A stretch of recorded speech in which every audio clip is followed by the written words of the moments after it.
Okay, at 6 o'clock, we're going to go ahead and call this meeting to order. I'm going to do roll call. Tim Foose. Ted Gibbs. Here. Dr. Riley. John Lindgren. Martin Poor.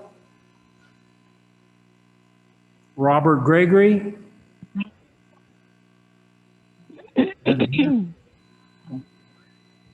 Abigail Mayberry, or Mulberry, I mean. Victor Contreras.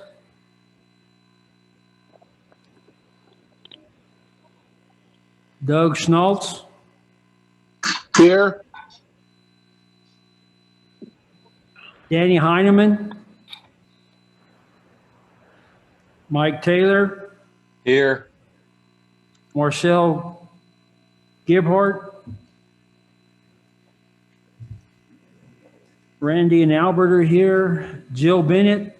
Here. Jackie Nolte. Here. Stephen Fonville. James Forcell. Doris Stubing. Here. Doug Spillman. Here. Steve Ramsey. Here. And Kathy Bryant. Here.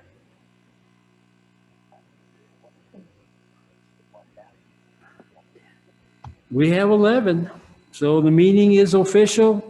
Let's go ahead and go through some of the housekeeping rules. Please keep your computer or your phone muted until you need to speak so we don't get so much feedback. When you do want to speak, state your name first so we know who's speaking. And when I do call for a vote, I'm going to call for a nay vote. And if I do not hear any nay votes, then the motion passes. So we're going to go ahead and move on to item number 2, citizens to be heard. Do we have any citizens online that want to speak? Hearing none, we're going to go ahead and move on to the consent agenda.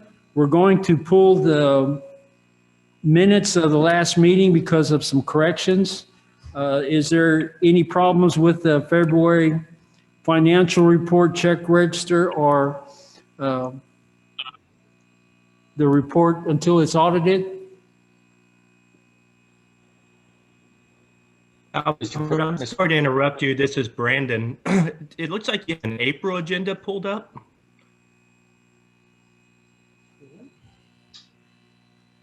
Oh, we need to correct the date on there. Okay, they have the wrong date on the agenda. Lou, are you online? Lou Rosenberg. Yes, sir. Albert, I'm here. Since we have on the agenda the wrong date, is there a problem with us continuing on with the meeting? I posted the agenda, says March 8th. Yeah, it says March the 8th. Albert, Mine AFE. says March 8th. I think he just has the wrong one displayed. Okay, hang on. Adam might have pulled up the wrong agenda because everybody else has got March the 8th. Yeah. Oh, I did. I'm sorry. and so do I. My error. Adam wants April Fool to be around already, so he jumped to April already. Okay, Adam's so the just- agenda is correct. Adam's gonna just trying to get continue ahead on. of us. Is there a motion to approve the financial report as presented? Mr. President, this is Mike Taylor. Move to approve the financial report as presented. Randy Schwen, second. Okay, we have a motion by Mike Taylor, seconded by Randy, to approve the financial report. Are there any further discussion? All those opposed to the motion say nay. Hearing no nays, the motion is approved to approve the financial report. On the minutes, it just basically, we need to change some dates. It says that we approve the minutes of the January 2020 minutes, and it's supposed to be 2021, and also the financial report needs to be 2021. So with that correction, is there any other corrections to the minutes? Mr. President, move to approve the minutes as amended.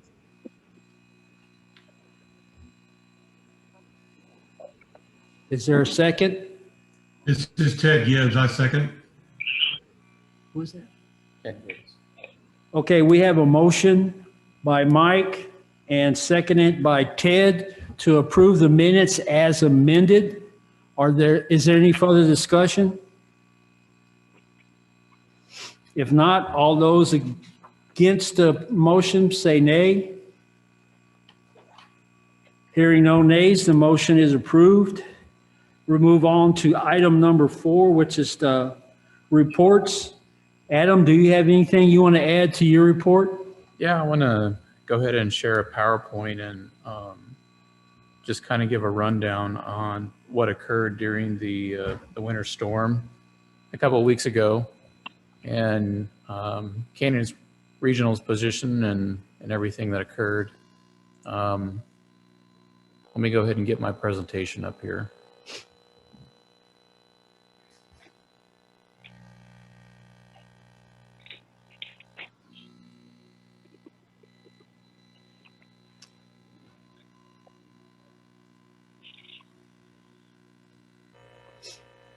Okay, I know all of you are familiar with the storm that we had here a few weeks ago.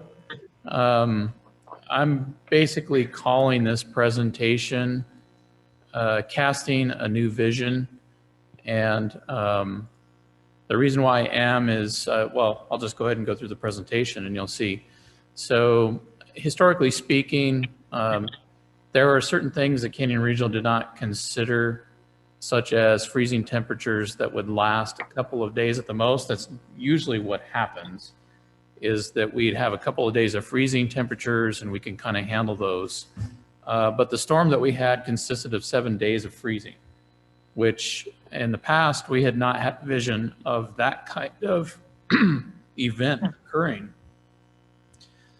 Another thing too is that freezing temperatures, historically speaking, would not dip down into the single-digit numbers Fahrenheit. And on average, in the storm that we experienced, we were in the 20s, with the exception of 2 nights where it dropped to single digits, causing a deep freeze to occur.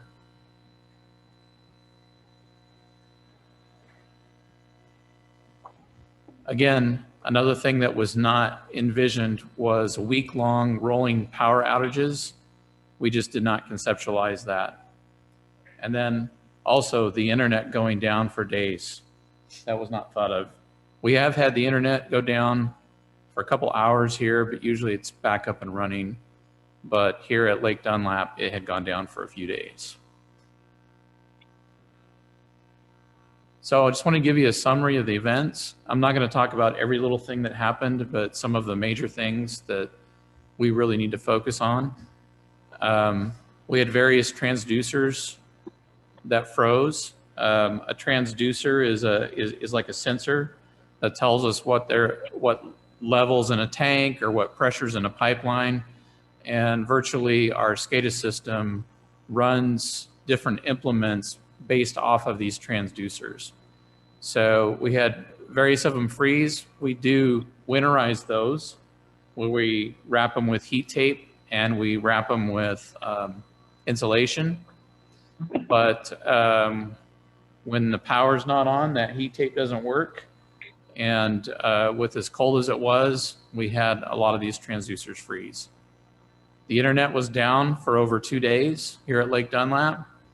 Our staff could not remotely see what was happening here at the plant, so we had to have staff at the plant 24/7 so that they could monitor the equipment. We also had air compressors. They froze. We cannot run Lake Dunlap plant without compressed air. So without compressed air, then the plant goes down. We did have one high service pump burn up, probably due to moisture and how cold the temperatures got. And then also here, the power went out on the third day of the storm, which was actually Monday, believe it or not. It went out for a few hours here at Dunlap, but that was the only time it had occurred here at Dunlap. And we do have generators here that picked up the power when it went out. The Hayes Caldwell Water Treatment Plant, again, we had various transducers. They froze. The CL2 line froze numerous times, and we had staff out there continually thawing that out. High service pumps were disabled by drawing the ground storage tank too low. What happened is there was a deteriorating curtain inside of that tank, and that curtain was drawn into the high service pumps and seized them up. The GBRA raw water feed, they were down for nearly 2 days. So that cut our plant down to about a third of its capacity.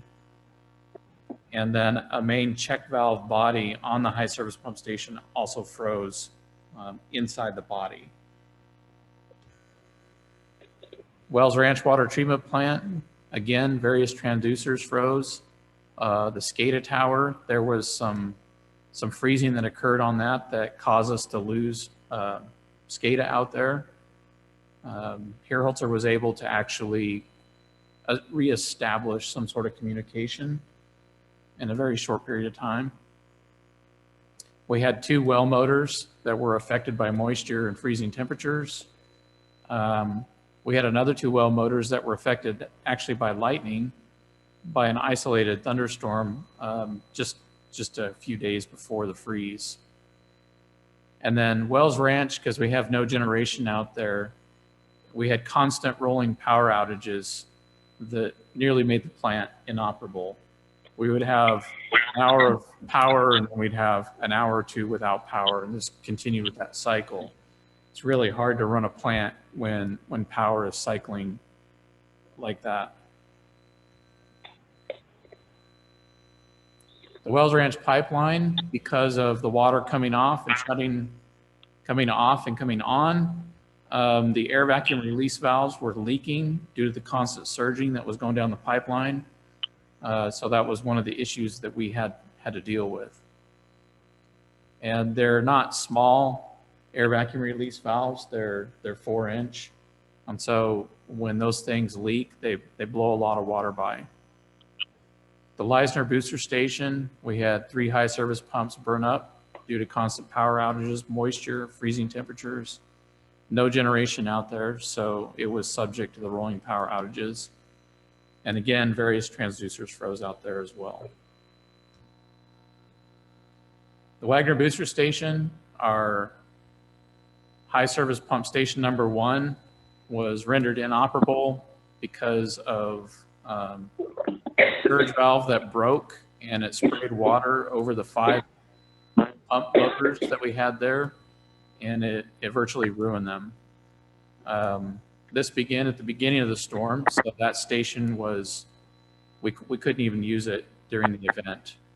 Therefore, we switched over to the high service pump station 2. Unfortunately, high service pump station 2 is not on generator. Therefore, we could only use it when the power was on at that station.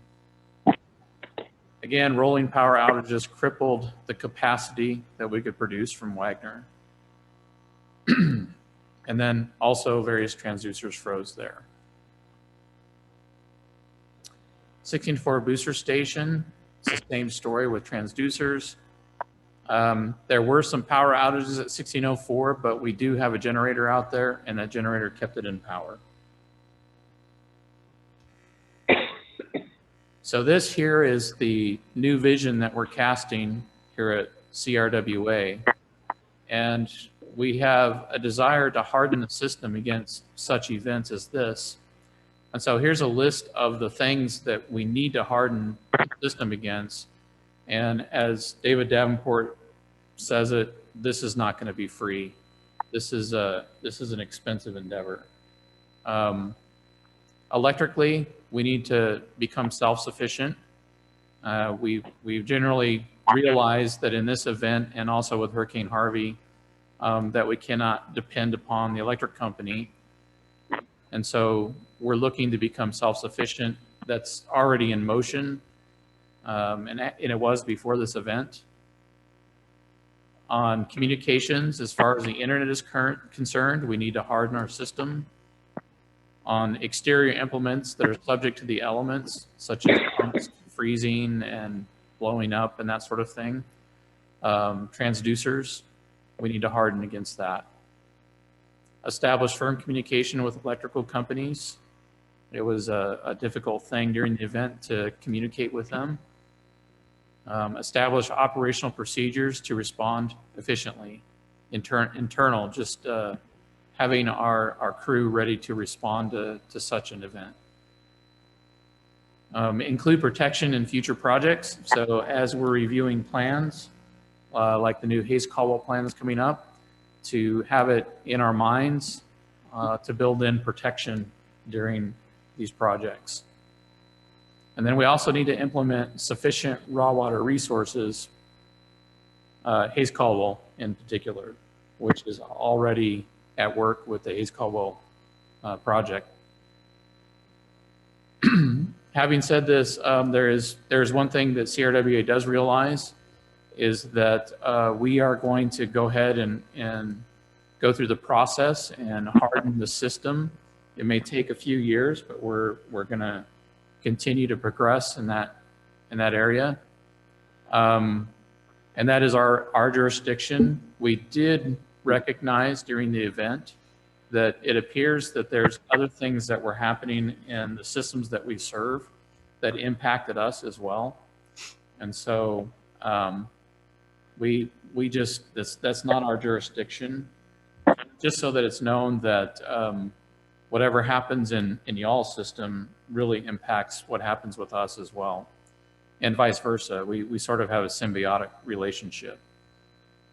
So we are going to continue to progress and harden our system against such an event. And I'm willing to take any questions or comments. One of the things that Adam alluded to as far as the backup generators, we do have a project in progress at Wells Ranch to get 2 generators for the well field to bring 4 wells online. 1 generator at the treatment plant, 1 generator at Leisner, and then another generator for Wagner. The problem is with the demand that the systems or the member entities put on Canyon Regional, 4 wells will not cut it. So we are looking at trying to come up with a way to have backup generations for all 13 wells at Canyon Regional, putting a big enough generator so that way the water treatment facility can stay totally online and not just do a partial like we were looking at originally. And the same thing with Leisner and Wagner is to where we could have full pump capacity. These are things that are, like Adam said, it's going to cost a lot of money. Another thing is we have to put a generator at each one of the well sites. We're looking at a lot of maintenance. Those generators have to be maintained. If we go with diesel, you have to run those generators to keep the diesel fresh. Also have to figure out a way if we're going to be without electricity for several days to where we can have diesel delivered to the sites so we can keep the generators running. So there's a lot of stuff that needs to be done. I know a lot of y'all in y'all's systems had the same problems that Canyon Regional had with frozen transducers and pipelines. I know at East Central, we had some of our tank level lines freeze, and we had to dig down 12 inches to thaw them out because that's how deep the freeze line went was 10 to 12 inches down, which is not normal for Texas. Normally the freeze line is 4 to 6 inches, but we were thawing out small pipelines 12 inches into the ground. So Canyon Regional has a lot to do, and also our entities, to keep them online, we're going to have to do a lot of work our own selves. So is there any other comments on Adam's report? I'd like to, but while we're on this topic, Albert, I would like to say that just as it started getting colder, we started seeing problems prop up. It started after hours, and our guys were out. One of the things that happens when it gets cold is sometimes there's a transducer or something, and they have to drive out to the site and heat it up. It just kept accelerating with problems, and we had more and more people traveling the highways. It started with the ice, wind, snow. We realized when we couldn't see the SCADA that we were going to have people at each one of the plants. So we actually had staff members at each plant staying 24/7 through this whole window just to watch it, so that somebody was there and wouldn't have to travel. A lot of time and effort, and our employees did an excellent job with small staff accomplishing a lot of big things, pulling motors and doing some piping to bypass different locations, getting out, trying to get things started up again. I just want to commend Adam and the staff of hard work that y'all did and everything else, and recognize y'all's efforts. And I concur with David. We were in constant contact with Adam. Matter of fact, I think he started ignoring me, so I had Brandon start calling him. But they did work together, and we were able to get our system back up and running Friday and into Saturday to start getting everything back to normal and start taking samples so we could get the boil water notice taken care of. But I also would like to commend Adam and his staff for the work they did to coordinate with us, so that way to get some water to our system. Not everybody in our system lost water, but we had probably 75% of our customers that were out numerous times as the freeze continued on. But this was something that was unusual for the state. But, we had, if you remember back in 1998, we had a flood of record, which was a 500-year flood. And then 4 years later, we had the same thing. So we cannot sit back and say, well, this is not going to happen for another 20 years. It might happen next year. It might be 2 years. It might be 10 years. But we need to start working towards getting the system to be ready for the next big freeze. So Mother Nature is going to do what she wants to do. We just need to try to help protect against what she's going to throw at us. Are there any other comments? I just like Yeah, to this say is Doug thank you for the Spillman. presentation. It was very good. Could you distribute that presentation to us? Yeah, if you want to go ahead and send me an email or call me, I'll go ahead and send it to you. Thank you, Adam. Yeah, this is Doug Spillman. As long as we're thanking people, I'd like to thank David McMullen for replumbing those pumps over there at Hayes Caldwell to get us up on Friday. I saw the pictures of the manifolds that he was dealing with, and it took quite an effort to replumb those pumps to get us back in the water. So I'd just like to thank him for that. Thank you, Doug. This is Anybody Victor else? Contreras. This is Victor Contreras. I just want to thank David and Adam for their help during the freeze.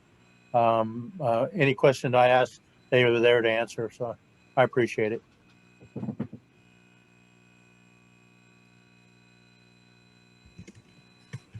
Anybody else wants to speak? If not, we're going ahead and move on to Adam. Do you have anything else you want to add? Oh, I just thank you for thanking me. So, and David McMullen. I also wanted to thank David McMullen because he was a huge help on the Hayes Caldwell end and moved heaven and earth to get water back into production there. Okay. Hey, Adam, this is Pat Allen, Green Valley. I'm not a trustee, but I want to thank everybody at CRWA and the entities around us. We all communicated well together. We knew what y'all were up against, and y'all knew what we were up against, and we all kept our cool head and methodically worked through the issues and problems, and eventually got everybody restored. And this was a regional thing, not an entity-wide thing, but it was regional.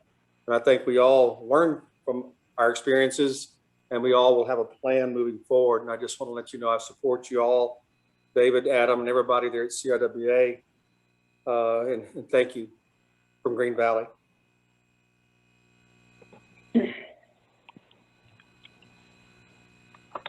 Okay, we're going to move on to Humberto. Do you have anything to add to your report?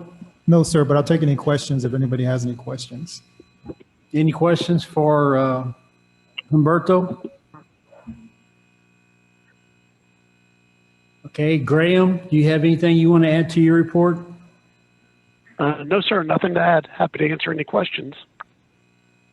Are there any questions for Graham? Tri-Hydro, is there anything you want to add to your report?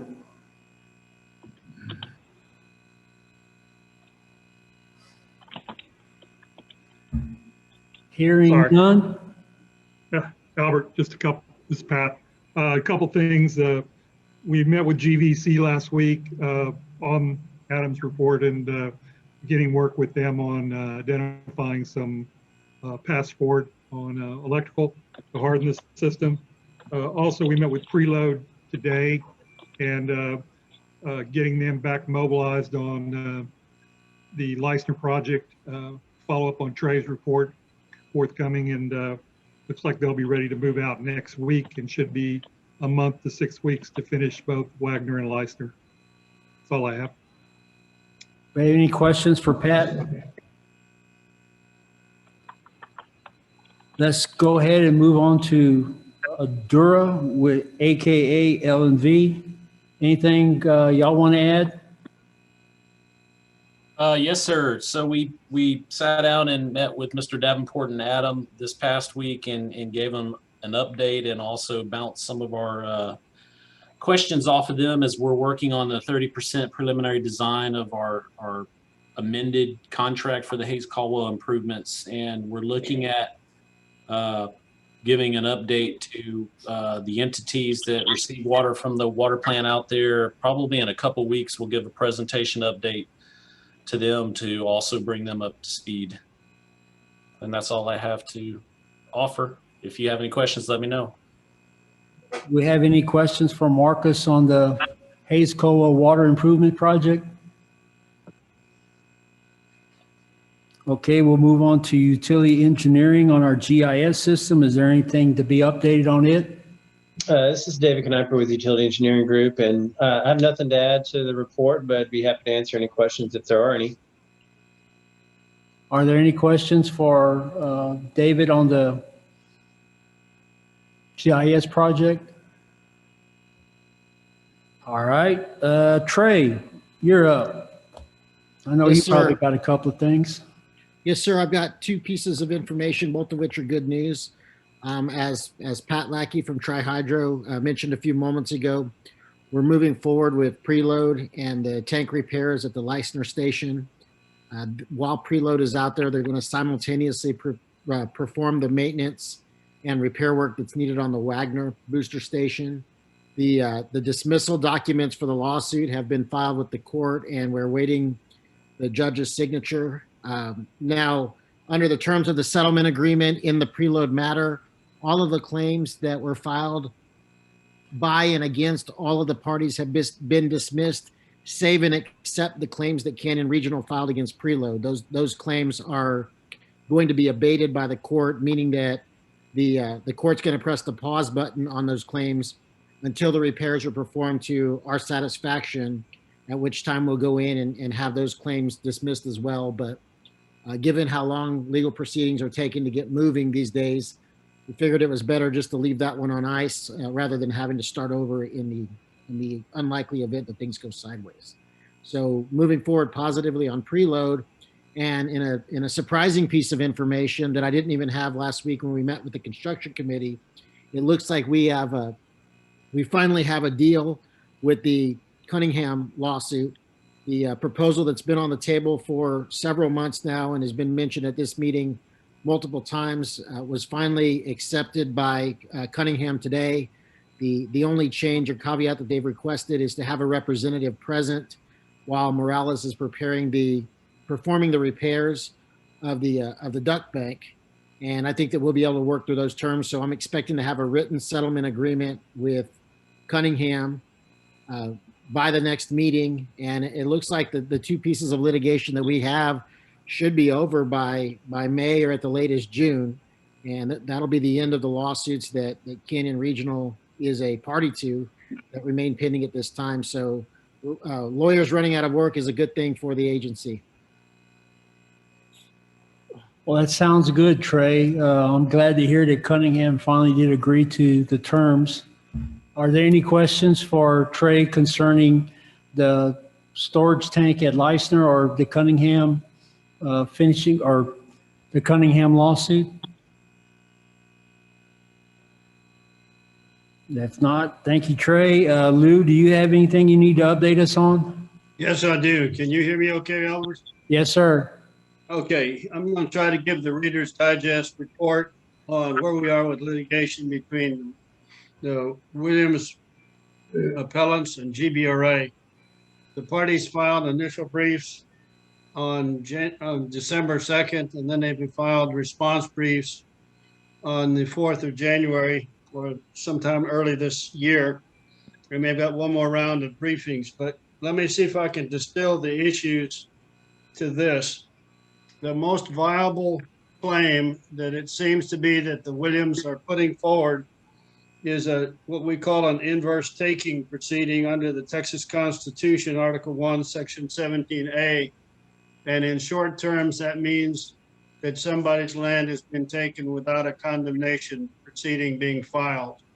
And the gist of their theory is that because GBRA issued permits for construction around the lake, GBRA had certain responsibilities under the statute, et cetera, that they intentionally took property of the litigants.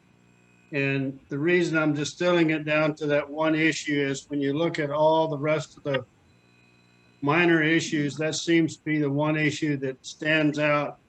And it's somewhat similar to that one reservoir which flooded on a big ranch below it. And ultimately, there are aspects of a taking that were held in that case. If the Williams people can get to that level here, there might be some compensation. But on the other hand, if they can't show that there was an intentional taking or that the elements that they're trying to prove constitute a taking, then there's no win for them. And that's the status of the case. There's one more round of briefing, and then there are oral arguments by Zoom being requested. Any questions?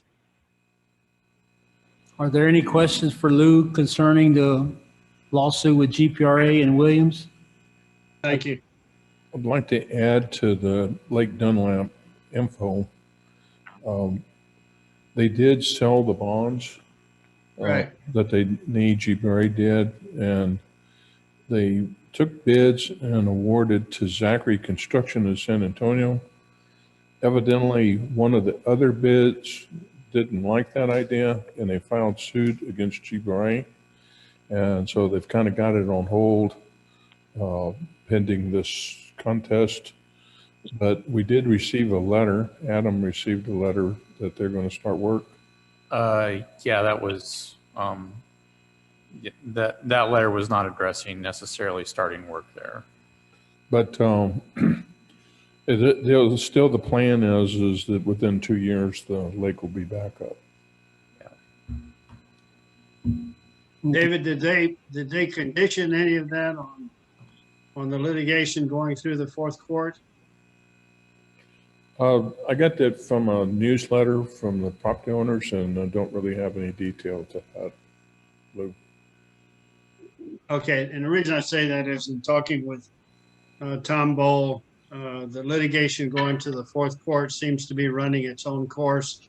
And he hasn't indicated there's any interconnectivity, but there's always pieces that you don't get. So thank you. Are there any other questions? Okay, let's move on to item number 5. Presentation on CRWA cyber security and measures to protect the data and the SCADA system. Adam, I guess that's you again? Yeah. So because of what happened in Florida here back in January, we've had a few board members ask us here about our cybersecurity and how secure we are. So I'm going to go ahead and go through this presentation and just explain to you where we are at. First of all, we went through our risk and resilience assessment back in 2019, and in that assessment, cyber security was a hot topic, it was a big topic, and we spent a lot of time looking at our cybersecurity, reviewing it, and scoring it to see how well it matches up. And so I'm just going to go through and talk about what CRWA has done and where we're going with our cybersecurity here. So just to give you a little background on what happened in Florida, the old Mar water treatment facility had a cyber attack, and the cyber attacker used remote access to the system to change the level of sodium hydroxide, also commonly known as lye, in the water from 100 parts per million to 11,100 parts per million. The change was immediately detected by a plant operator who changed the levels back before the attack had any impact on the system. Okay, so the attackers accessed the water treatment plant's SCADA controls via TeamViewer, which is a remote access software. TeamViewer was installed on computers by water treatment plant, used by personnel to conduct system status checks, changes, and respond to alarms. I've highlighted this next paragraph because there's some important information in here that just kind of shows how they were not prepared to fight off a cyber attack.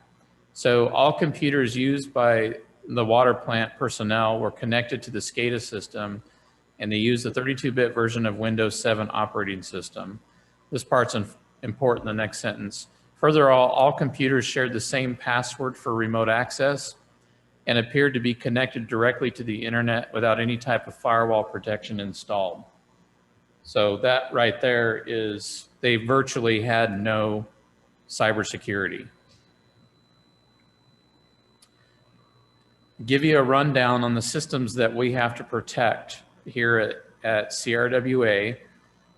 And by the way, I can provide this PowerPoint to anybody who wants it as well. Just send me an email or call me and I'll email it to you. So these systems is that we have SCADA servers, we have administration servers, we have the networks that we operate that we have to protect, our emails, and our financial system. So really what can happen if there is a successful attack, this is what the attacker can do, is he can change operations like what happened in Florida. He can get a hold of the SCADA system or the administration server and freeze it up and hold a ransom. Say, I'm gonna, give me $300,000 and I'll unlock your system. That's happened in a couple of different cities around here in Texas. The attacker can also render the system inoperable, so they can just shut it down. The attacker can commit fraud. In other words, they can somehow get money into their account. This did happen to us once, but it wasn't because of the security we had here at Canyon Regional. it was because the bank that we deal with didn't follow the policy. And here a couple of years ago, they actually successfully got a hold of $150,000, which the bank went ahead and took it on the nose on that one. They freely admitted that they had made a mistake there. Okay, I wanted to mention what we're calling mitigation strategies. All the strategies that I listed in the board packet and then also here on this presentation are strategies that we have security at one level or another. So it's not just if you have it or you don't have it. There's actually different levels of security within each mitigation strategy. So I'm not going to go through and read through all of these because it's pretty lengthy. But this is all the things that we need to consider when it comes to our network, our SCADA system, our admin servers, so on and so forth, including all the wireless equipment that we have and the wireless networks that we operate. There's a lot of protection that has to be added to those. And if there's anything that you all want to talk about, you can give me a call. I'll be willing to talk about with you on any of these mitigation strategies. I'm just going to go down through here. Firewalls, we have firewalls built into our security here at Lake Dunlap, both wireless and then also just on each one of our computers. So I'm going to get into that here in just a little bit.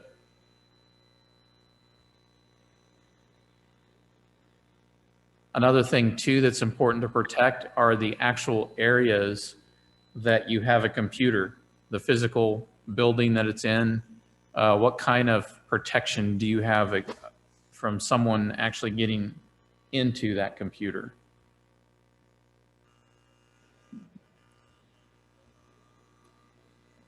And then there are policies. There are some important policies. I'll just mention one that TCEQ is kind of big on, and that is when it comes to SCADA system and who decides to flip switches and knobs on the SCADA, like changing various chemical levels and that sort of thing. Well, the company is supposed to have designated people that can do that. And typically it's the plant manager or underneath his guidance. But so that's one of the policies that that is in place, and there's policies like that across the company that we need to make sure that our employees are following them.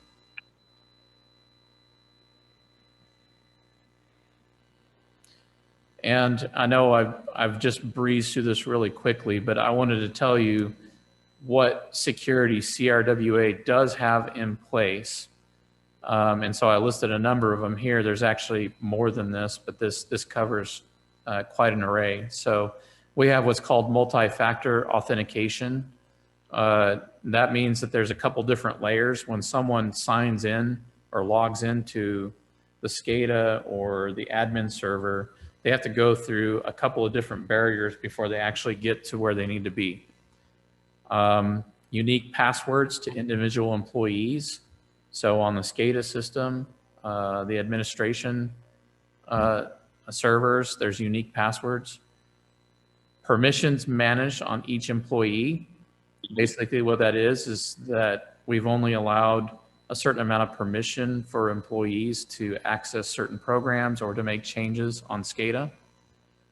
Unique new usernames and passwords to connect to the network. Before you can actually use any of the computers, you have to connect to the network. So there's a barrier that's different typically than the actual computers. So that's a barrier they have to get through. Unique username and passwords on each workstation. Unique username and passwords on VPNs. We do use VPNs here. And so there's a barrier that's built in place on those VPNs. Workstations secured inside buildings. And then SCADA system backup updated frequently. The reason why I added this one is let's say a hacker were to be successful and actually get through all those barriers to get to our SCADA system, and they freeze it up to demand a ransom. We have the ability to just erase it all and download the backup that we have, and that way it just gets rid of the hacker altogether. So we don't have to worry about ransoms when it comes to our SCADA system. Our administration server is also backed up frequently, so it's possible that we can do that as well. So we do have antivirus, malware, and monitoring software on all computers, and it is being monitored very well by Herholzer. There's been many times where they called me and said, "Hey, is this your computer? Hey, what's this?" But anyway, we are monitoring all the computers that are on our network. And then the email system, we frequently appropriate passwords. What that means is every 3 months, I have to change the password on my email. So if someone were to get in there and start ghosting my email, like what's happened here in the past, then when I go to change my password, they'll be kicked out. I may not even know that they were there. But once I change the password, then they won't be able to get back in. And then financially, in the risk and resilience assessment, we were actually ranked very high on how we move money in CRWA. And that's because most of the money that we move is actually face-to-face contact. We don't use a whole lot of the internet or computers to move money around with. And so that's the best way to actually handle money. I know not every system can do that, but we're fortunate enough that we can here. And with that, I'll ask, are there any questions or comments? Thank you, Adam. That was a great update. Are there any other questions for Adam? Okay, we'll move on to item number 6, which is report from the construction committee. We did meet on March the 2nd. We were updated on the progress of the Wells Ranch water treatment plant improvements. Adora is working on the design and with the city of San Marcos on the platting of the property. The project got a A+ rating from S&P Global Market or rating. The city will be sending the city of San Marcos will be sending their buy-in to the water treatment plant, and it will be deposited into a separate bank account.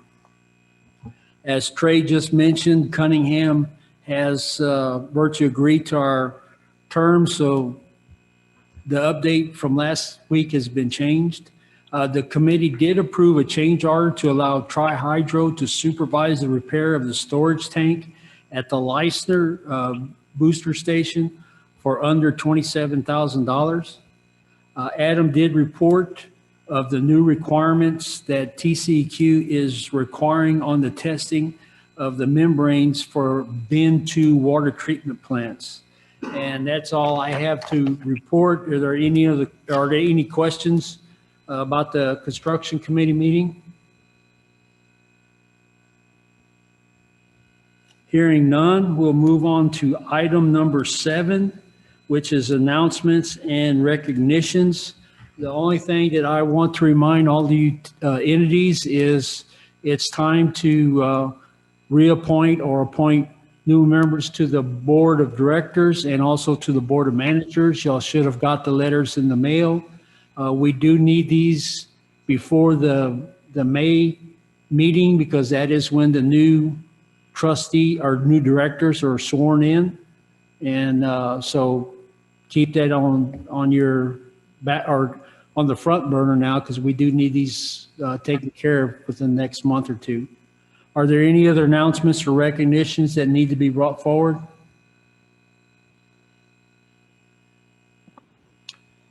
Hearing none, is there anything that needs to be added to the future agenda by the board members?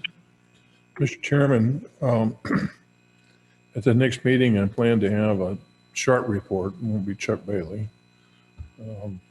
on legislative session, the bills that are up and maybe the ones that are of issue.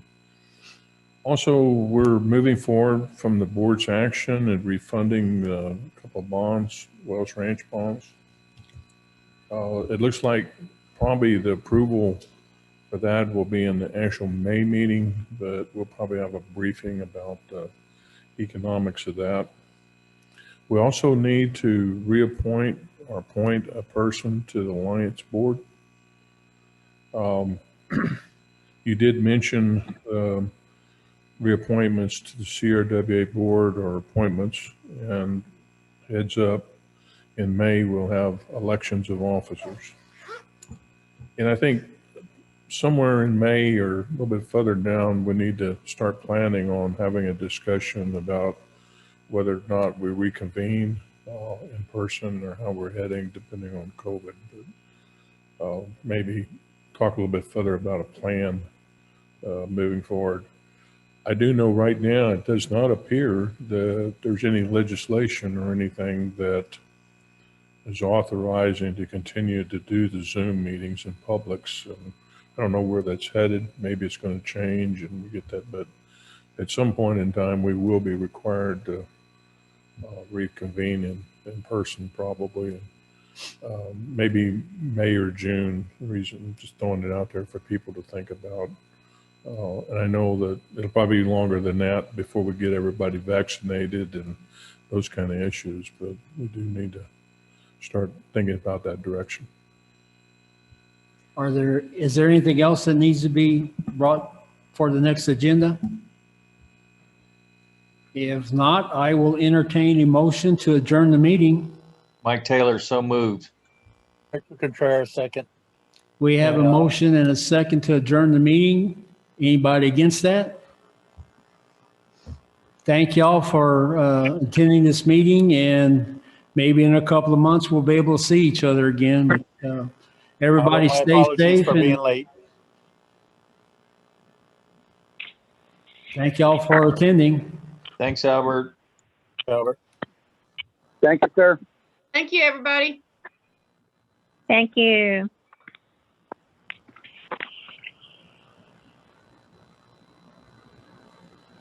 Thank you, Albert. Thank you, David.